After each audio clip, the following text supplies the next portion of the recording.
This was brought to you by Franklin County Internet Gaming Society on YouTube and Facebook.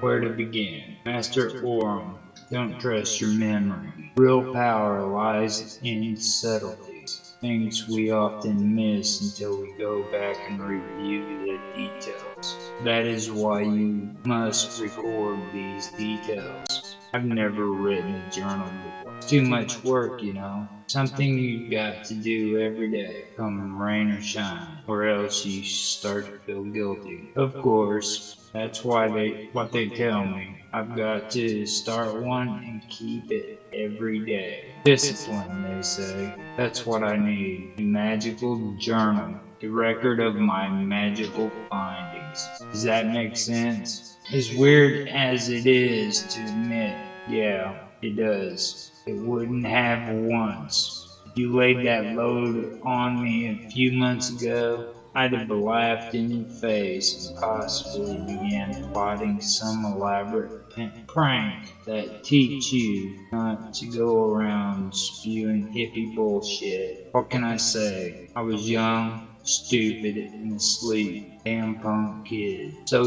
here it is, the journal. It's supposed to be just for me, never to be shown to anyone, but I know Master Orum and Protestus will sneak a peek just to check on my progress. Hell, they might be watching now, for all I know. I don't have the spell that would let me know if they were, and if I started casting, they would cancel the scrying window before I could see it. So if you're reading this, honored masters, go screw yourselves. Scrying, the arcanum of space. I'm trying to learn it. I've got the basics down. All that stuff about distance being an illusion, that everything is really one point, blah blah blah. I took basic philosophy in school, Plato and all that shit. But none of that comes close to the esoteric mindfuck of this magic stuff. The point is, I'm supposed to be keeping a scrying record along with this journal.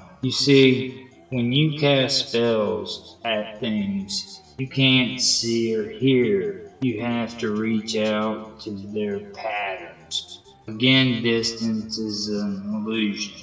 So the difficulty is not the mileage, but the picture you get in your mind about whatever it is you're affecting. The hazier the picture, the harder the spell. Scrying record is a collection of photos and drawings that act as mnemonics for reading out to those things. Smart mages don't keep them. They've learned to keep it all in their heads. But kindergartners like me need something to start with.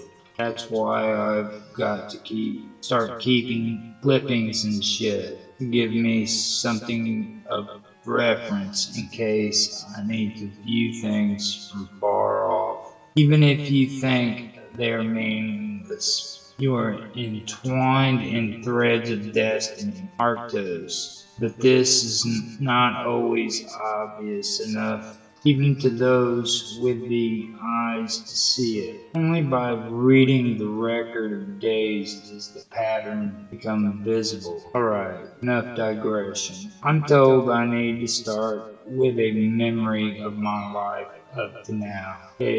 What I did with my summer vacation essay, except that it includes my entire life up to now. Why? That's what I asked. Arctos, the little bear, that's what Morvran called me. My shadow name. You can't use real names in this business. Scrying again. Sympathetic magic it is called. If they know your real name, you're screwed. It's way harder to reach into a pattern if you don't know its name. So we use these handles and call names, like truckers or on CB radios or fighter pilots or hell, superheroes, right? Most of us choose our new names, but I was too freaked out at the time. Morgan gave me mine. What the hell? I like it. Morgan is this old Sean Connery type who saved my ass when I was having the worst bad trip in existence. He's the guy who brought me here, the guy who inducted me into the Mysterium. I'll talk about him some more later. If I'm going to do this thing, I might as well get things down in chronological order. I was born 20 years ago, give or take a few years. I'm not listing my birthday, social security number, or name, all for the reasons I mentioned above. My parents were almost AWOL in the attention and the affection department. They aren't bad people, just narcissistic yuppies who became .commers and then Republican readheads. I was often left to my own devices growing up and developed a somewhat erratic moral compass, as my school counselor said. I did the whole obligatory juvenile delinquent shoplifting thing, but I never got caught, so never learned my lesson. I barely squeaked into college, mainly because my parents were too mortified to have a non-college educated child. They threw money at the dean of this small urban arts college. No, I'm not listing its name either. Hire a private detective if you want. I like doodling enough, but I wasn't sure what I wanted to do in my life. That's when I met Sigmund. He was this weird outsider who was into magic and Crawley and other sorts of occult shit. I say magic in quotes because it wasn't magic, not really. It was what sleepers think is magic. It's what I thought was magic. It was cool and elitist and gave us all sorts of excuses to look down our noses at all the rubes who weren't clued in. God, we were such pricks. Anyway, Sigmund was a neo-goth. He wore makeup and had long nails and had this keen ability to turn verbal assaults back at its attackers, making them say stupid things without realizing it. I started hanging out with him and learned magic. I thought I'd finally found it, what I'd always been looking for but never knew it. Something about it. The imagery, the ritual, the whole atmosphere, clicked deep in a way nothing else ever had. I was in serious danger of losing my jaded Gen X credentials and actually becoming interested in something meaningful for once in my life. One night, Sigmund started getting on my case, accusing me of being a willy white shit who was afraid to evoke a goetic demon. I couldn't let that go. So me, Sigmund, and another kid who hung out with us, this twerp named Thomas, pulled out the lesser key of Solomon and started an evocation. Threads of Destiny, Arctos, Threads of Destiny. Things got strange. It was like shadows were cloaking the room, but not so you could point to. Everyone felt this presence. Thomas freaked and ran, but me, feeling cocky, I commanded the entity to help me pass my exams in the coming week. I got a definite sense of the response, and then it was gone. We laughed and went out for some beer, considering the whole thing a lark. I was too lazy to study, and I knew I'd missed a lot of questions on the test, but I still came through with A's. Weird. When Sigmund heard about it, he demanded we do the ritual again. But this time, he wanted to bring along his magus, the guy who introduced him to Crawley and magic. The next night, I met the guy, or queen, more like, skinny black clad, and introduced himself as Agraboda. This total lame-ass soft name. He wanted to see how well I could perform evocations and offered his own book of demons, one I'd never heard of. This wasn't your standard S.L. McGregor, Mathers, or Golden Dawn stuff. More like Lovecraft, unpronounceable names and disgusting imagery. Agbroda pointed to this demon in the book and explained how its name was pronounced, and he dared me to bring him forth. I did the same thing as the time before, but with the new name. It wasn't like before at all. This huge crack appeared in the wall of the apartment and then widened as if shoved apart by hands I couldn't see. Something dark and blurry came out and fixed its bug eyes on me. I swear, fucking bug eyes. Like a fly or something. I almost busted out laughing, thinking it was a prank.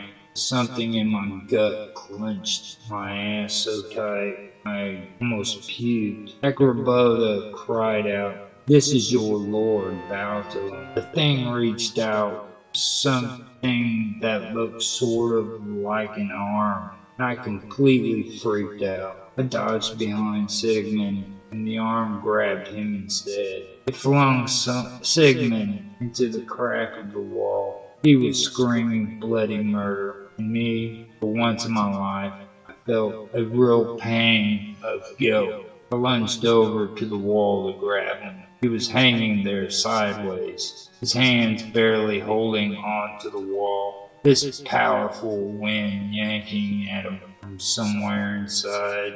I tried to reach him, but he couldn't hold on. He was sucked away, gone. It's not easy to write that. I thought I'd gotten a handle on it, but now I had to fucking go and write about it. Shit. Okay, I'm going to finish this thing. I heard something behind me and turned just in time to get the hell out of the way of the bug-eyed thing as it tried to shove me into the crack. As I started at it, still not really believing what was happening, I suddenly knew what it was. I got this vision, don't know what else to call it, of this hierarchy of built beings, from archangels on high to demons down below.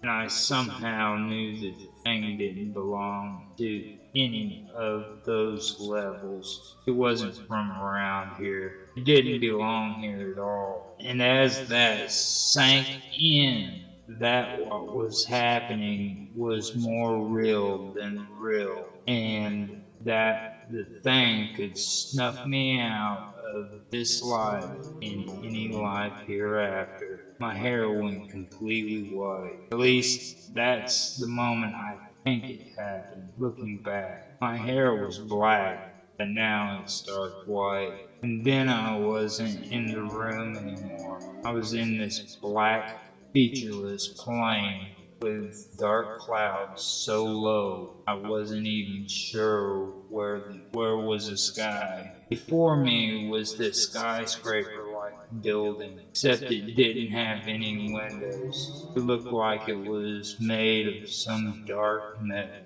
iron. The door was open and this faint light came from inside. I was in a trance, watching myself walk towards it. No, that's not it. It was more like a part of me chose to go in, but it was the part of me I didn't know, the part that knew better than and didn't ask permission from the rest of that normally made the decisions. The idiot rest of me that got me into that mess in the first place. The inside looked like a torture chamber or dungeon, except bizarrely clean and all well shiny. Maybe it was more like a fetish room or something kinky like that, except it didn't feel that way. It was way more serious. There were chains and manacles on the walls,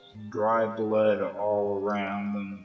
in the wall itself, carved into the metal, for Christ's sakes, were names. Some of them were in English, some in Arabic, and some in, I don't know, Chinese or Japanese or something, all sorts of languages. Then I noticed this confessional, like you see in Catholic churches. I went in and sat down. There was no priest, but I just started pouring it out, crying like a baby, letting out all the bad shit I'd ever done and begging for a second chance, knowing that the bug-eyed monster was going to eat me when it was all over. When I opened my eyes, the confessional and all the change was gone. The place was pure and clean, and there was a new name on the wall, carved in perfect lines, my name. Then I was back in the apartment, the thing coming at me like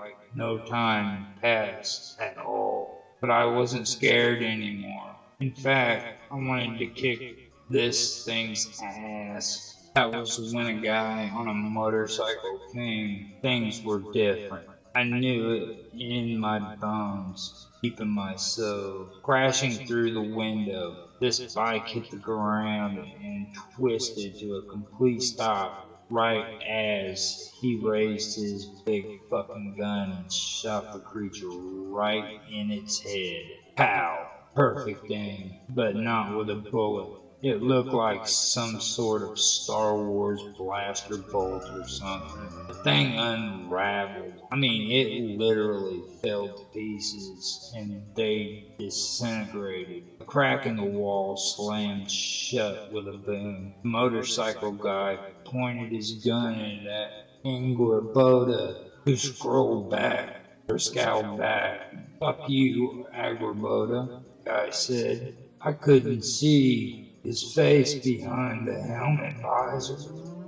"True, Zeno," Angraboda said. "I'll take the boy and go. You summon a goddamn devourer on my turf, and I just let it go. Get the fuck out. Alone. Or we'll see who's top." Angraboda glared at me, left. He wasn't happy. Zeno looked at me. "Stupid shit. Get the hell out of my campus. You can't just leave me," I cried. All the terror and fear flooded back in all of a sudden. The high I got from being in the Iron Tower was gone. Should have thought of that before you ordered takeout. "Get out." He pointed his gun at me, so I ran. I've never been homeless before. I had no idea how to go about it. I wound up in the woods, curled up in a cave, freezing my ass off and whining in fear. Next thing I know, this dude was tapping me on with a walking stick. "Wake up, little bear. Hibernation is over. Morvrin, of course." He gave me some food and explained what had happened and who I had been dealing with. He knew this Angraboda guy from way back and had been keeping an eye on him. My head was swimming, but I knew this Aragorn dude was telling the truth. He was a complete stranger, but I knew I could trust him. I didn't know why. I begged him to teach me how to defend myself against the demon shit and babbled something about the Iron Tower, chains and manacles, confession, and my name on the wall. He listened patiently and without surprise, and then shook his head. "You have a destiny. I can see the mark on your soul. You awakened at the watchtower of the Iron Gauntlet. Your path is not the same as mine.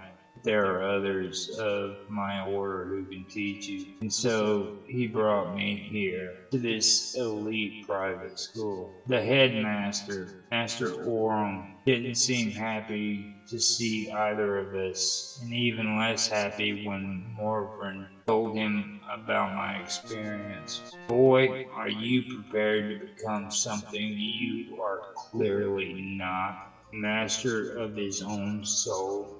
I knew what to say, even if I didn't know what the fuck was going on. So here I am, writing this journal only a few weeks into my training as a mage of the Mysterium Order. That's what I'm supposed to call myself now. Mage, one of the awakened. Before my name was written into the watchtower, I was asleep. I was what people in this business call a sleeper. Now I'm awake.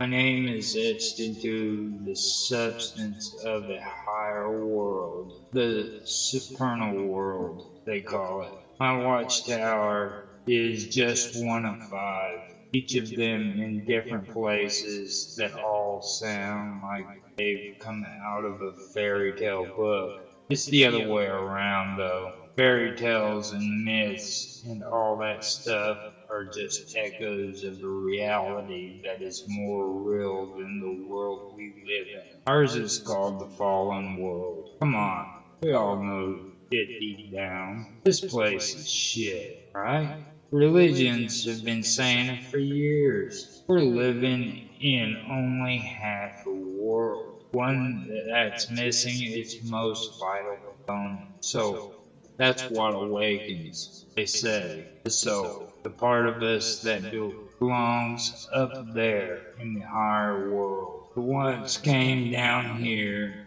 in the material world for shits and giggles, but it got trapped. We all did. The worlds were split apart, and now there's this giant abyss between them. That's what I looked into. That's where the creature came from. That's where Sigmund went. Shit, I'd do anything to get him back. The guilt is too much sometimes. I mean, he was a bit of a poser, but so was I. He didn't deserve that. Anyway, there's a whole occult underground of real magicians, not the fake Sigmund and I were. Nobody knows about it, just us mages. Sleepers are ignorant, and there's some who want them to stay that way, unless they will awaken, in which case, they're us. But until then, they're dangerous. They've got a piece of the abyss in their souls,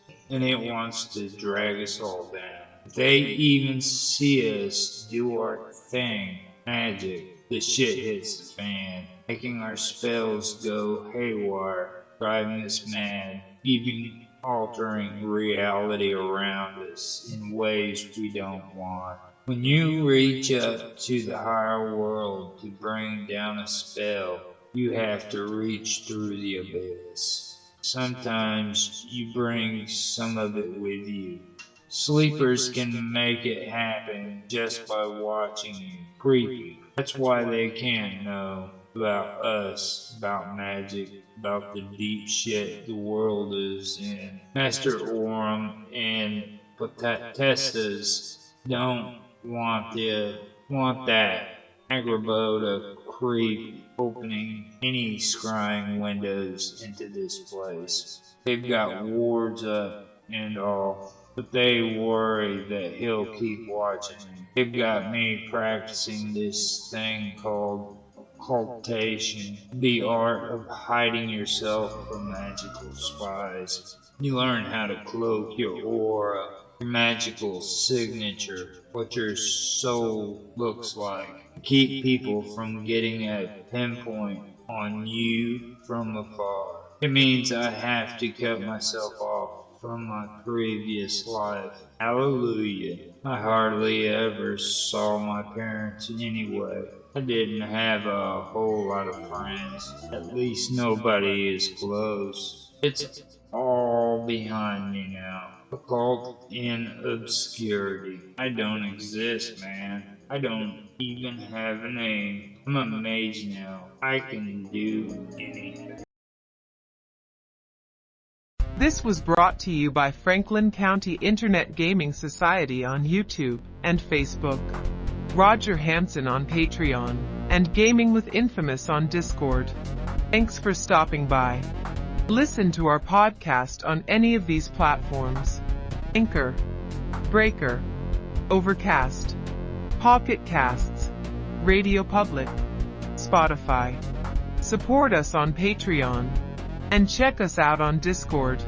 All the links can be found in the video description below. We thank you for your participation. If you enjoyed, please like, subscribe, share, make comments. We love feedback.